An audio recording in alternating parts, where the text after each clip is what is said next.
Hello and welcome back to the Gritty Men Podcast. I'm John Riggs, your host, and as always here to equip, encourage, and inspire you, God's men, to live God's way for God's glory in these last days. Hey guys, I hope each and every one of you are doing well, and I want to let you know not only am I here for the purpose of equipping, encouraging, inspiring you, but I'm also here to have your back, guys, and that's what this podcast is for today. It is a reminder of a very important holiday that you are needing to be reminded of, okay? And that is going to be the Valentine's Day holiday that is quickly approaching, and by the time you hear this podcast, it should only be a few days away. So I'm doing this to save you some grief, all right? So go ahead, now that you've heard this, mark a note, write it down somewhere. Next week is Valentine's Day. Make sure I get this covered, okay? Don't go into that holiday empty-handed, all right? Do some preparation, some forethought. Make it special for your sweet wife. And for those of you that are still engaged in dating, make it special for the young lady that you're dating or you're engaged to, okay? It's a big deal to them, no question, no doubt. And so it's a big deal to Americans. How do we know that? Because we know that last year, over $25 billion were spent on the Valentine's Day holiday. Wouldn't you like to have just a small percentage of that? Something else we know here is that men actually spend almost twice as much as women do on the gifts they provide for their loved one over Valentine's. A total of $9.9 billion will be spent by Americans on both jewelry and a special evening out. That would mean taking your wife out to eat or, something like that. So $5.5 billion will be spent on jewelry. $4.4 billion will be spent on the evening out. So that's pretty stinking incredible. I didn't realize it was that high. 57% of all who celebrate this holiday will buy candy this time of year. So some of you men were already probably thinking about buying your wife a box of chocolates. Nothing wrong with that, but there's probably some other things you could purchase your wife that she might like better. Also, flowers, that's a big deal. 37% of people plan to buy flowers. Now, that's not something that I normally buy my wife. I have in the past bought my wife flowers, but for her, she'd rather have other things, and so flowers die, and so, hey, why spend the money on that? So I've learned over the years that there's other things that I can do for my wife that she actually appreciates more than she does flowers. Now, be careful, because your wife or your fiance may really want flowers, okay? So don't just go by what I said there. That's not everyone, okay? So if she desires flowers, get her a nice bouquet of flowers. She will greatly appreciate that. There's no question whatsoever. Here's some interesting things. The average person's going to spend about $200 on Valentine's Day this year. Now, I know for some of you guys, you just took a big breath because you're thinking you were spending more like $20, and that was the box of chocolates and the card and the one rose that you were going to buy, right? Well, you're below the bar here, guys. About $200 is the average amount that Valentine's Day spenders spend. So that's kind of crazy. I didn't know that either. That's pretty high. But actually, as you think about it, it's really not that high. I mean, we can probably spend that pretty easy, right? No question about it. And hey, guys, your wife is worth it. No question about that. 3 in 10 Americans, this is ridiculous though, anticipate having credit card debt due to Valentine's Day spending. Now, that's a little bit ridiculous, but hey, there's a fact there.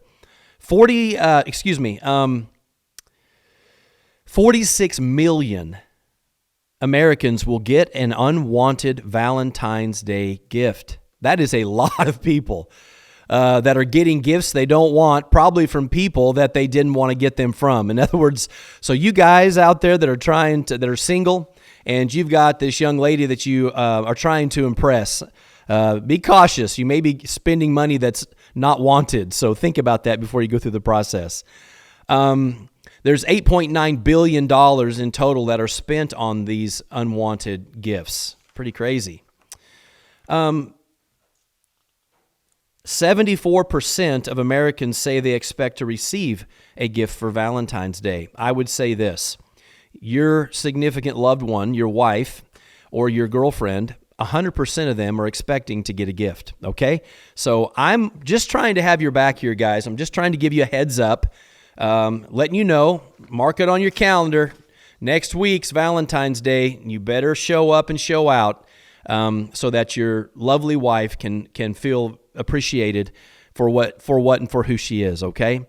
So on the podcast today, though, since we're speaking about Valentine's Day, I want to talk a little bit about how best we can truly demonstrate love for our wives. And I'm going to talk about this in relation to husbands and wives, okay?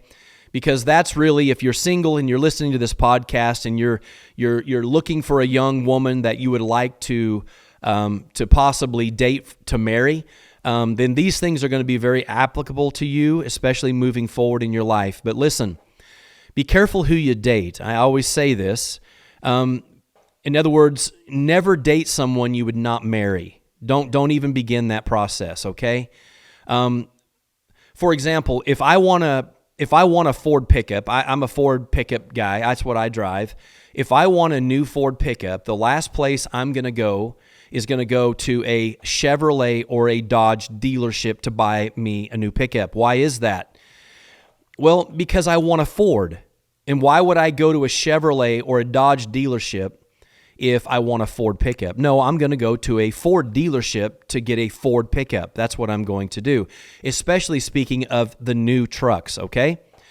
Because what could happen to you is you could actually go into a Chevrolet dealership and, you start looking at the trucks and they look okay. You may not like the body style so much. You may not like the paint color. The interior is pretty nice, and you might have a salesman say, hey, why don't you just take it for a test drive, man? You never know, just see what you think. And you're thinking, it's no big deal. I'll just take it for a test drive.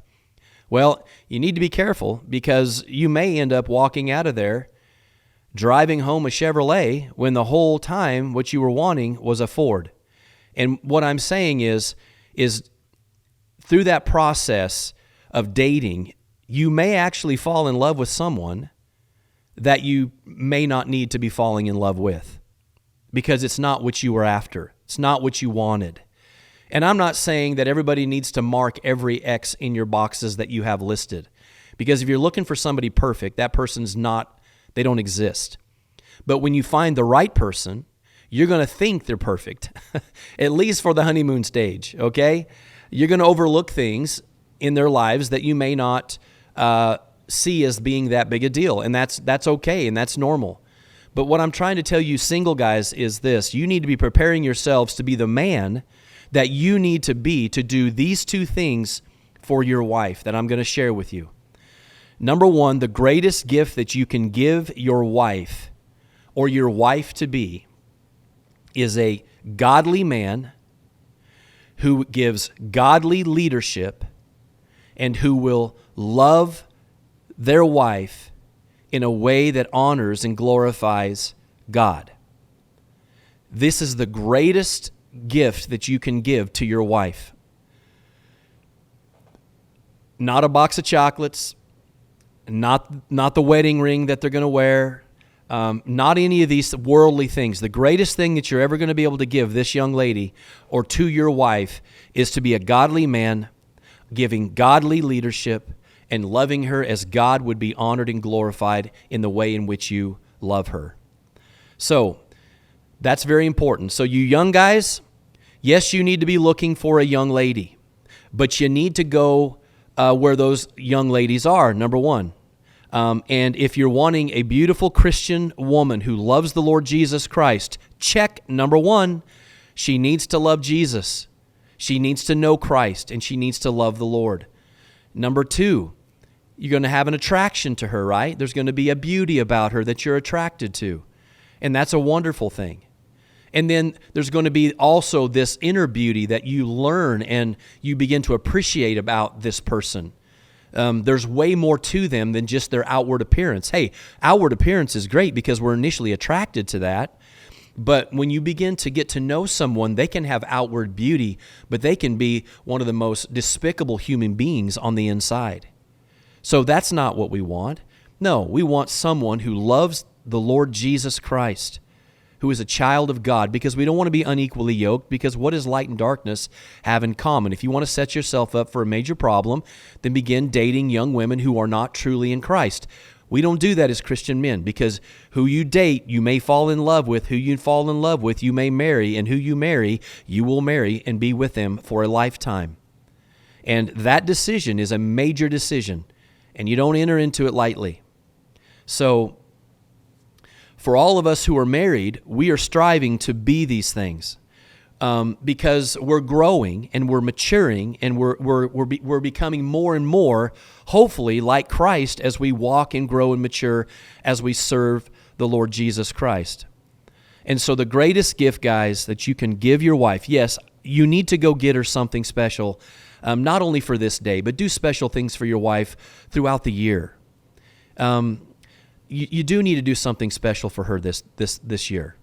And you say, well, John, I don't have that much money. You don't have to spend a lot of money to do something special for this woman that you love.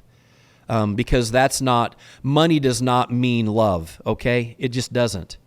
There's a lot of thought that can go into something. In fact, I'm sure she'd rather have something that you put thought into, some intentionality about it, that demonstrates an aspect of more than just folding out $100, $200 and saying, here you go. No, there's some other things that you can do, okay, to really demonstrate your love to her. And it doesn't require a lot of money. And so if you have a wife or a young lady you're dating and it's all about the money aspect, you might want to realize, are you getting a Chevrolet or a Dodge when you really want a Ford, okay? Because if you want to have to afford a woman like that, you're going to have to do it the rest of your life. No, you want a young woman who is going to be content to follow you, and help you throughout your journey in life. Not someone that you're going to be enslaved to have to provide them a certain standard of living they demand. That's not what you want to get into. Okay, so here it is, guys. You want to be a godly man who gives your wife godly leadership, and who loves them in a godly way, in a way that honors and glorifies God, okay? So Scripture says this, husbands, this is our command, okay? This is our command. Love your wives. You say, well, that's simple, right? Well, it is simple, but it takes application and an understanding of what love even is, okay? We are to love our wives and do not be harsh with them. That's what we're told in Colossians chapter 3. The Apostle Paul wrote that to the believers in that church, that they were to what? Love their wives and do not be harsh with them. And there's a reason for this. Number one, you're one flesh. And you will never win, even if you win the argument, even if you win the battle. In the end, the reality is you will still lose. Why is that? Because she is one flesh with you. And basically, it's kind of like this. I use this as an analogy. It would be like standing in front of a mirror and boxing yourself.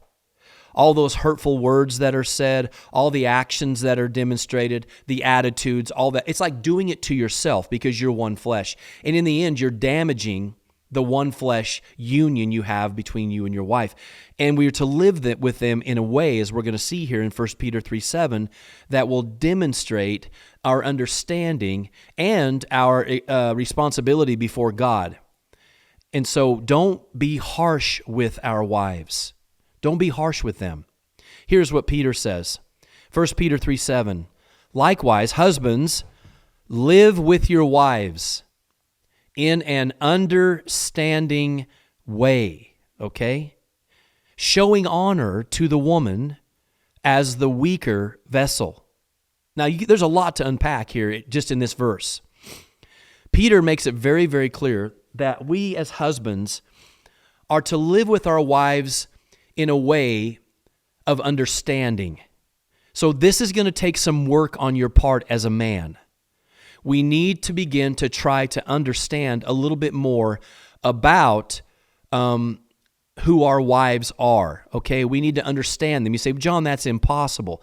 No, it's impossible to understand them entirely because they can have some complexities about them that maybe we don't have. But we still need to to in all things, to be understanding of them and to live with them in a way that shows and demonstrates honor, not disrespectful, but also knowing this, that our wives, as Peter says here, they are the weaker vessel. And then he goes on and says this, since they are heirs with you. Now, here's something to remember about your beautiful wife. She's a child of the living God, just as you are. She's a daughter of the living God, and you're a son of the living God. She's filled with the Spirit of God who indwells her. Her relationship to the Father and her salvation and all of that is personal, although it's horizontal, it's vertical. And she is a child of the living God. Don't ever forget that. Just as I am as well. Now, I have a role and a responsibility in this union and in this relationship before God. And part of that is the way in which I live with my wife, and I need to do it in an understanding way. And guys, you really need to think about this, because there are ways in which our wives are very complex, and there's other issues that our wives deal with on a different level than we do, okay? Let's be honest with that. And we're going to look at a few of these things here just in a moment. But just because they're struggling with certain issues, let's just say hormones or whatever those things might be, because it's detailed, because of the fact that they are a woman and the fact that they actually have a cycle and they're able to bear children, and the responsibility of all that necessitates hormones that will work certain ways within the human body, and they're ebb and flow for a reason. And so those are there, they're put in place for a reason. And so we have to live with them in an understanding way. Like we have to be sympathetic or empathetic, not sympathetic necessarily. That's not the right word. So don't tell your wife I have sympathy towards you. Please say, oh, John Riggs over there on that podcast say I'm supposed to have sympathy for you because you're a woman. Please do not say that. You can empathize, though, with them when they are struggling with things, okay? You can do that. Understanding. This takes understanding, so you can get this. You young guys that you're not married yet, listen, you're going to have to figure this out. And you're going to have to learn that you need to live with them in an understanding way. Okay? Now, when we get to this next part, as I mentioned, they're children of God. They have eternity. They have eternal life. They have the love of the Father, the grace, they have salvation, just like you and I do. And before God, we're completely equal before God. There is no level between them and us before God. Don't ever forget she's a child of the living God. And you need to be careful about how you deal with God's children, especially in relation to her because of how significant your role is in her life in helping her grow and walk with Christ by your leadership. And then he says this, not only are they heirs with you of the grace of life, okay, they're also a child of God. And then this, it says, so that your prayers may not be hindered. See, it's a big deal to God how husbands treat their wives. It's a big deal. In fact, such a deal is it to God, the way in which we love and deal with our wives, that here it says, there are prayers that are hindered. In other words, your prayers aren't even being heard or listened to by God. They're hindered because of sin, and the sin is the way in which some deal with their wives, how they live with them, how they treat them, how they lead them. So this is pretty significant, and God holds you accountable to this. So, the greatest gift, guys, as I mentioned, that you can give your wives is give her this, a man who loves God, who is following God, a man who is giving godly leadership to her and to his family, and a man who will love her in a way that honors and glorifies God. Now, contrary to what our current feminist espouse culture says, guys, we're going to look at this word weaker, okay? Don't go home and tell your wife, hey, I learned today on the podcast that you're weak. Don't do that. That's not true. My wife is anything but weak, okay? She's very strong. And when we're talking about this, the word weaker does mean weaker, but let's look at this, okay? So we get this right. Now, our feminist culture that we live in, they would say that men and women are completely the same. In other words, there's no difference between a man and a woman. In fact, so crazy is our culture, and so jacked up and debased is their thinking, that they say that men can be women, women can be men. Everything is just back and forth. Nothing's different. You can have two women raising a family, and it's going to be just as good as a father and a mother in a more traditional type setting, raising a family. Or two men can raise a family as good as a husband and wife can. That's a bunch of bull. It's impossible because both the man and the woman are needed. Ironically, in most lesbian couple relationships, one of them, which is ironic to me, always has to be the butch. It's got to try to be the guy. It blows my mind. They even have to mimic a male-female, even though they're both female, in that portrayal of a relationship. We got to have one that's masculine and one that's feminine, in most of them, not all of them, but many of them, which is absolutely ludicrous, okay? And so the reality is, though, men and women are not the same. We're not. So we need to know this. That's how we can learn to live with our wives in an understanding way. Number one, men and women do not think the same. We have brains, yes. We have brain capacity, yes. Men and women both have high intellectual abilities, yes. Mentally speaking, we're not higher than the other, okay? We both are very intelligent individuals. But what we do know is this, that men and women, we don't think alike. We just don't. And you'll learn this if you haven't already figured it out. Your wife does not think like you do, and you don't think like your wife does. But that is by design, okay? It's by design. Our bodies are similar as far as the fact that we have arms and legs and a head, and we have a torso, and we have feet and 10 fingers and 10 toes. But our bodies are still not the same, not in any way, shape, form, and fashion. Our wives have a womb, and they can carry a child, and they produce an egg or an embryo. We, on the other hand, cannot carry a child. We do not have a womb, and what we provide is the seed, okay?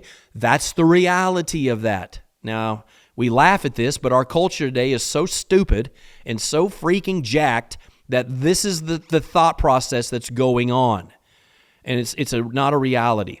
Men and women's bodies are not the same. Physically, we're not. Women cannot, in any head-to-head sporting event, in any head-to-head contest, you take someone that is the greatest woman's basketball player and the greatest man's basketball player, and he'll make her look like a fourth grader trying to play basketball. He will way outperform her. Whether it's soccer, whether it's football, whether it's hockey, it doesn't matter. Every single one, the men will outperform the women. The best, I'm talking about the best. Yeah, you could find a man who maybe is not athletic and doesn't have any ability in that area that a woman might be able to beat in a sporting event of basketball or whatever, but not the best and the best. You compare, that isn't going to happen. Men are always going to outperform a woman physically. And that's why in the military we have to lower the standards so far. We have to do all the things that we do to accommodate all these things as if somehow they're just the same as men. They're not. But they're not to be that way for a reason. But the feminist culture says, no, we, by golly, are as good or better than anything that you can do. And we can do it better. It's not true. It is not true at all. Why do you think women's basketball, professional basketball players get paid a fraction of what the NBA players get paid? Because they're not as good, nor do people watch them. But they want to be paid the same. They want to be paid the same. It's not the way it is. It doesn't work that way, okay? There's a reason that our bodies are not the same. We're able to bear things differently. We're able to carry loads differently. We're able to work physically differently than women can. Now, I know you're going to meet a chick every once in a while. She's going to tell you, by golly, I could outwork you any day of the week. She's full of baloney. She may think she can, but she can't. She can't. Not if she does the same work you do. It's not going to happen. Now, if you're sitting in an office chair and you're typing on a computer and that's your job for the day, yeah, maybe so. That's not much of a physical job. But you get a physical job out there, nope, no way, shape, form, and fashion. They cannot do it. No matter what a feminist culture tells you, it's not true. Men and women's bodies are different for a reason. Our minds think differently. Our bodies are very different for sure. And when we're speaking of the fact that they are weaker, it's not that they're less than. That's another thing you have to get out of your head. Women are not less than men, okay, in that regard. Before God, we're all equal. Their purpose and our purpose is beautifully designed by God to so work together that it's the only way it can happen. And what the woman provides that we can't provide, it balances this whole thing out. For example, here's another area. Emotionally, we're not the same. Now, if you have sisters and you grew up in a home with sisters, you'll know this as well. They're more emotional than you are, right? They just are. There's a lot more tears and crying and whatever the whole aspect would be. Not so much for you. And when you get married, you're going to find the same thing. Our wives are way more emotional than we are, and they're actually driven more by emotion than men are. Men are not that driven by emotion. Now, we have emotion, but one of our key emotions is anger, okay? Anger is an emotion that we have that is often present. And so we can have joy or happiness, laughter, but then we kind of have anger. We don't have a lot of the real, I don't know what the word would be, tearful stuff. That just doesn't happen. But it could be anger, right? That's how that's demonstrated. And so our ladies are more emotionally affected than we are, and they're driven more that way. Maternally, they are softer and more sensitive, and they're that way for a reason. That's why your kids need their mother in their life, because moms have a unique way in which they deal with children. And likewise, your kids need you, Dad, because there's a way in which you deal with your kids that is very much needed. Okay? So our wives, if you just watch your wife, man, even my wife now, after our kids are grown, man, our youngest one he's a junior in college this year. But my wife, she's way more, she's always thinking about, just always thinking about stuff, always, how, I wonder, and she does that with all of our kids all the time. I don't think about that as much. I know they're good because if they needed something, they'd call me, right? But not our wives. Our wives are always more thinking about stuff on a maternal level, like a deeper connection, almost like in a way that I don't do. I don't have that, right? It's not that it's wrong. It's just we don't have that. So the way that our wives take little babies and they raise these babies, it's incredible. Like I don't have that. I mean, not only do I not have what's needed for that, I don't have the maternal part of me even to do that. So it's just not there. But that's why it's all by design, guys. So we need to live with our wives in a more understanding way, okay? They are more sensitive, and the whole aspect, they're you could look at them this way. They're more like fine china, and we're more like Tupperware, okay? That's kind of a stupid analogy, but let me just put it that way. I mean, you and I can be chucked around, thrown around, beat up, whatever it is, and we're still going to just keep on going, right? Our wives, on the other hand, are more like china, and they need to be handled more delicately. You and I, we don't need to be handled that delicately. If you need to tell me something, just tell me straight up what it is. Don't beat around the bush. Just look at me and tell me. You got to be careful how you do that with your wife. You got to deal with her differently. And so just keep that in mind, guys. Okay, moving on. We're talking about love. So we learned here we're supposed to deal with our wives in an understanding way. So be understanding of your wife. If you don't live with her that way and you're being harsh with your wife, God says through His Word, your prayers are hindered and He's not hearing you pray. Pretty important that we live our lives right. Not just because we want our prayers answered, but because we want our wives to flourish and to have a great life and to love life and to be fulfilled in what they do, right? That's what we want. So unfortunately, in our own culture, we have a hard time understanding what love is because we look at the love that our culture displays, and it's really only one type of love. There's 4 that we're going to look at today. The only love that we really see portrayed in our culture is the eros love, eros.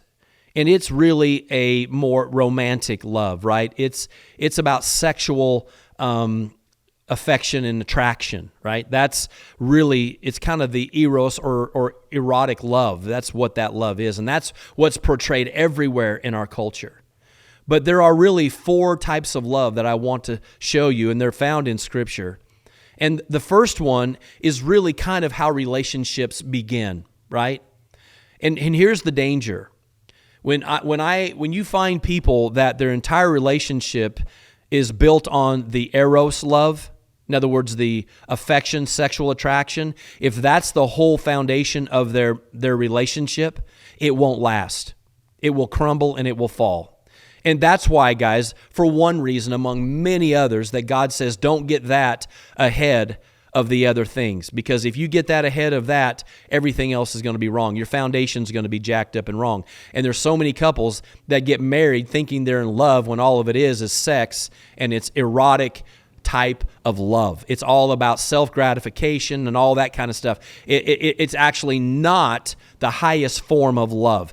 It is a great aspect of true, genuine love, but it's not the highest form of love. And if your relationship's built on that, I can promise you your relationship will not stand the test of time. It won't do it. And so here's how we should start. All relationships start. This is how I can look at the pattern of the relationship that I've seen for my own life, and you can see it in others as well. It begins off with phileo love. And that love there is friendship, right? You know, when you first start, hanging around and getting to know this young lady, right? And it kind of begins just on a friendship. Like maybe we'll go out and we'll get a cup of coffee, or you might take her out to dinner, or you're going to go take her and go fishing, or, whatever it is that you did, go bowling, or you're just kind of hanging out. What are you trying to do? You're kind of trying to get to know this person. But the main point of the relationship is not eros love. That's not even there. Okay. And so you're building a friendship with this person. And it's a very significant aspect of the process of love. It just is, because the base of that friendship is going to be important, because all 4 of these loves are going to be an essential part of what your marriage will be. A healthy marriage will be. A friendship. Let me ask you this.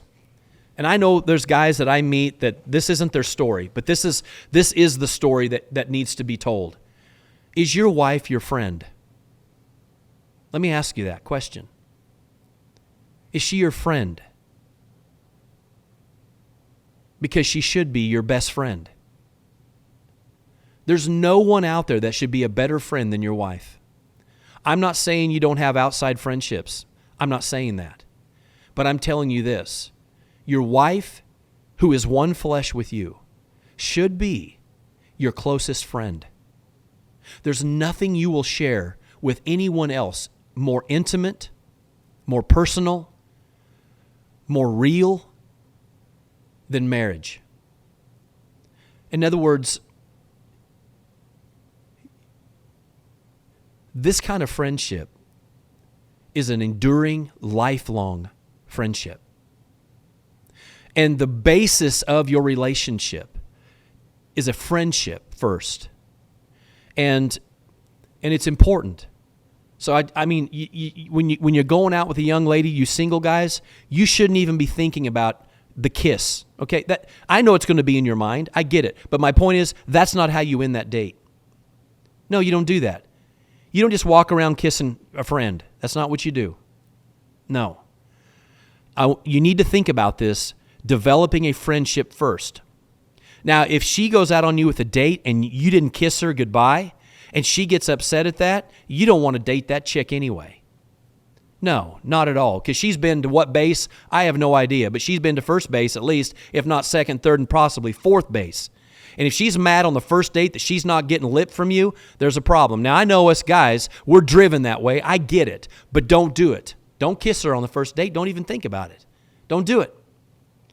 And I know this sounds old school, but here's a reason for this, okay? Develop a friendship with this young lady. Husbands, you better have a friendship with your wife. If over time that friendship has been strained, or it's like it's not even there, you need to get working back on the friendship. And you know what? Friendships take time. Think about the time you invest in your relationship before marriage. I always tell people this. Listen, in Revelation chapter 1, when Jesus was speaking to the church of Ephesus, he told them everything they were doing well, but he said, hey, I've got this against you. You have forsaken your first love. You need to repent, he says, and do the things you did at first.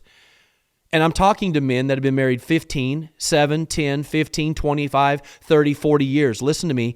If you're struggling in your marriage, I guarantee you one of the problems in your marriage is the fact that you're not doing the things that you did at first. No, those things were gone a long time ago. If you want to start repairing that and you want to start fixing your marriage, then you know what? Start doing the things you did at first. And I don't mean if it was all erotic is how you started out. No, that's not. If you're at this point, your wife, she's done with that. No. Start doing what? The special things that you would do for her. You took all time needed to invest in this relationship. You told your buddies, you go bass fishing by yourself, dude. I'm going out with her tonight. You shut out everything, rescheduled your calendar. You set your life around where your time was to be free for whatever it could be to spend with her.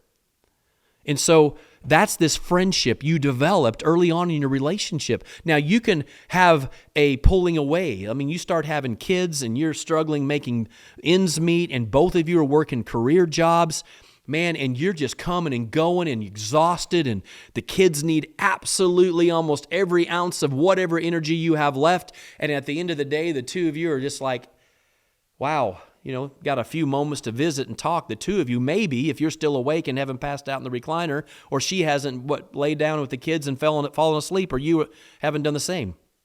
And so you can pull away, but you got to get back to doing these things. You got to have this friendship, guys. It is so critical and it's so important. Here's the next stage that we move into. And this is a part of our marriage relationship. It is the affection stage, right?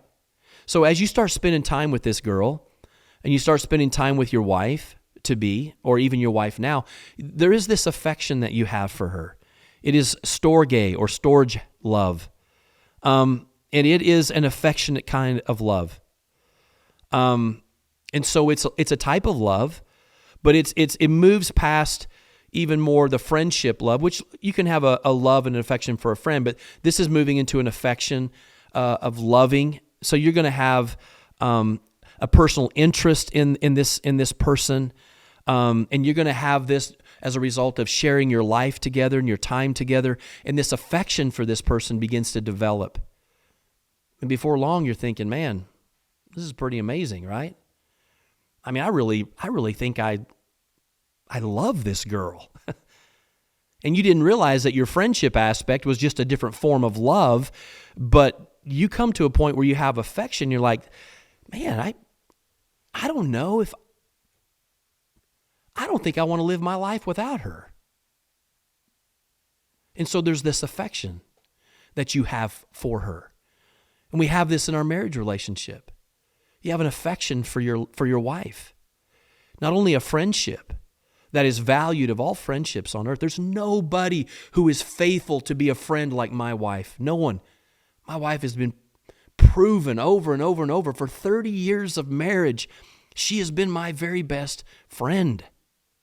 And she knows everything about me. And she still loves me even on my best day and my worst day. She's a true friend. And friends come and friends go, but the friendship I have with my wife, it will be there until death do us part. Because wherever I go, she goes. And we're doing this together. So there's this affection that develops. It's a different type of love, but it's still, nonetheless, it's a love. And then we move on from there, and then we move to a romantic or eros love. Okay? An eros love. It is different from friendship, all right? It is lovers now. It's intimacy at a sexual level, right? That's the final end of that. Now, you can have the romantic love, and we as Christian men are called to keep that under wraps. And so as we're dating a young lady, then we need to not let that go to its final end. The final end of romantic love is what? Sexual relationship. That's where it goes. And so we as Christian men have to bridle that, and we have to harness and use self-control and self-discipline and not allow ourselves to go past that till we enter into the covenant of marriage. And this kind of love is very, very important. It's a romantic love. Some of you guys that are listening to this podcast would say, well, John, I think that romantic love that I once had for my wife it's gone. It's not been a part of our relationship for a long time. Well, sir, let me encourage you today. You can rekindle this relationship with your wife. And I want to encourage you to do that. Take the time needed. Enjoy her as a friend. Show her affection. And romance her. Lead in this way. Romance your wife. And that's part of this day that we're going to have next week. It's an opportunity for you to do something significant like that. But let me tell you something. Romancing your wife is not something that's going to be good enough one day out of the year. It's something we need to do every week. We need to romance our wife. And listen, you young guys, I've already been there. I know how busy and hectic it is, guys, when you have a house full of young kids and you're working. Listen, if you're, in my case, you're working more than one job. You're doing whatever you got to do to make sure you're able to meet the ends that your family needs. And you do whatever it takes. And sometimes that means you've got to be gone, and you've got to be gone a lot. And then when you're able to be there, you got to be all in. You got to be all there. You got to sacrifice. And you sacrifice over and over and over and over and over again because that's what you do as a man. You are the one that bears the blunt of all that. If you've got to work more jobs, you work that. Your wife doesn't need to. If you've got to be the one that sacrifices certain things, you sacrifice what you have to sacrifice because that is what a leader does. And that's what we're called to do for our wives. And so this romantic love, you say, man, I want to rekindle that in my marriage. I'm telling you, this is not an uncommon thing. Here's the reason. Because, see, love is more than a word. And love is a feeling, right? And some of you men would say, John, I don't feel in love anymore with my wife. And I have counseled so many couples, guys. And listen, you're not anywhere most people haven't found themselves in marriage. It can grow apart. It can be just draining. Life is draining. Life is straining. Life is difficult and it's hard. It is for both you and your wife. So offer some grace in this area. It is a feeling that comes and it goes. But true love is actually, as we're going to see, the highest form of love is not romance, man. Romance is great. And it's wonderful, and it needs to be a part of what we do for our wives. But it's not the highest form of love. It's not. In fact, if you're truly going to love your wife, you're going to have to demonstrate the highest form of love. And that is the next love. And we're going to look at that. And it's a love called agape. It is agape love. It's the highest form of love. It's the love that we are loved with by God. That is what we're attaining to. That's what we're striving for. And the reason, guys, that we can do this is because we have, number one, received this love, and number two, we have the Spirit of God living in us to give us the power to what? To love our wives, striving to love them as Christ loves us. See, this is the greatest form of love. When I say, hey, the romantic love is wonderful, and it should be a beautiful aspect of your marriage. But when you go through seasons where that's not the case, then if you're really going to demonstrate love, then love is an action. Love is all action. It comes and goes in feeling and emotion. So a lot of couples will find themselves at a place in life and they're thinking their marriage is over because for whatever reason, they look at one another and they don't have that romantic love. It freaks them out. In fact, it's quite the opposite. Now they notice everything about that person that they overlooked when they were dating. And first and foremost, that becomes the problem. And the reality is, guys, The greatest form of love is the next form of love. And if you're ever going to truly experience the seasons of this incredible romantic love, you're going to have to love one another at the highest level of love. And that is agape love, which this kind of love is this. It is unconditional. Listen, the world only loves by conditions. Only when you're pretty. Only when your body size is the right size. Only when you, sir, still have your hair on your head. Only when you had no gray hairs in your beard. Only when your physique and your muscle mass was great. Only when you displayed certain aspects. See, that's how the world loves one another. And that's why the world and divorce is just at an astronomical high. In fact, anymore, we can't even calculate correctly because no one marries anymore. They just shack up.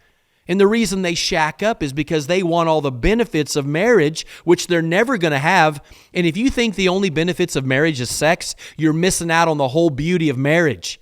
It is a beautiful part of it, but it is not the totality of marriage. Marriage, though, is a demonstration for you to truly experience what the entire world is looking for.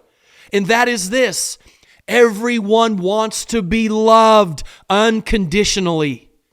That's what the whole world is really wanting. And why individuals will not marry is because they don't think they can have that love, and they put up walls, and they don't commit. They don't commit. And listen, if you don't commit, you can't have this kind of love. You can't have this kind of love if you don't know Christ, because you can't love this way. And the most popular music of all music is all love music, man. Why do you think that is? Because everybody, male and female, at the very core of their being is they just want someone to love them. And there's billions of dollars spent on people trying to look a certain way in order that someone would love them. They're changing all these things. Not there's anything wrong with being healthy and looking good. I'm not saying that. But you can take it so far. And so it's all conditional love, but not this kind of love, guys. When I say that we're to love our wives in a way that honors and glorifies God, this is the form of love that ultimately speaks for everything else. It is this kind of unconditional love. What does that mean? That means that you are the blessed of all people on earth. If you've experienced this kind of love from God, and now you're receiving this kind of love as it's reciprocated from your wife to you, and you offer it to your wife, there is nothing greater on this planet than to be loved by someone completely and totally without any condition, unconditionally. And that's the way the Father loves us. See, it is a love that is not based on me, but it's focused on my wife. In other words, it's not a selfish love, it's a sacrificial love. So I love my wife unconditionally, and you will love your wife unconditionally. And what that does for them, I don't think we can even put into words.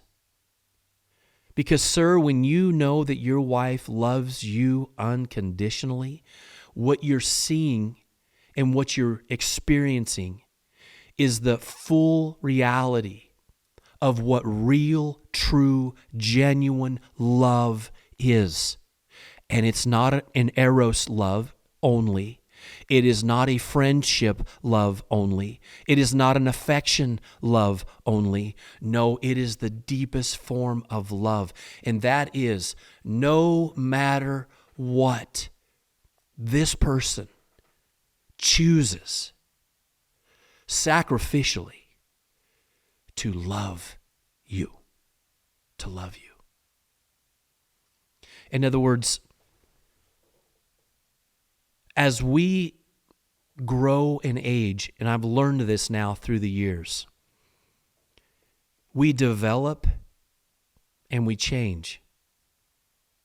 Now, I'm not saying we change drastically, but we do have things that we change, right? When you're going through different seasons, when you got your first just the two of you and you're just newly married and you're able to focus solely on one another, and it's just an awesome season of time. So you young people out there, listen, you need to enjoy that first season because it's going to be 25 years probably before you have that season again. Now, enjoy that season. And now you're going to have from this love, now it's growing, it's maturing, it's developing. And now through the test of time, this love is demonstrated, this agape love. Because you have to love each other unconditionally. You have to love sacrificially because marriage and raising a family is going to require more sacrifice from you than anything else you will ever do in your entire life.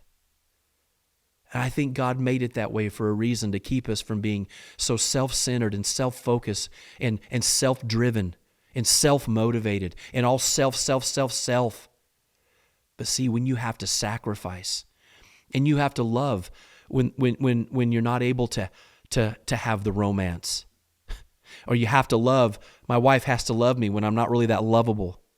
When you're exhausted and you're tired, or your wife's going through menopause. For some of you guys, if you're older and you're listening to this, some of you guys right now, your wife is going through what we as a society call the change of life, where she's now moving from being able to bear children. She's past that point now. And so her body is going through a huge change, hormonally and everything. Her body's changing, and she's got to ride that roller coaster of emotion through this thing called menopause.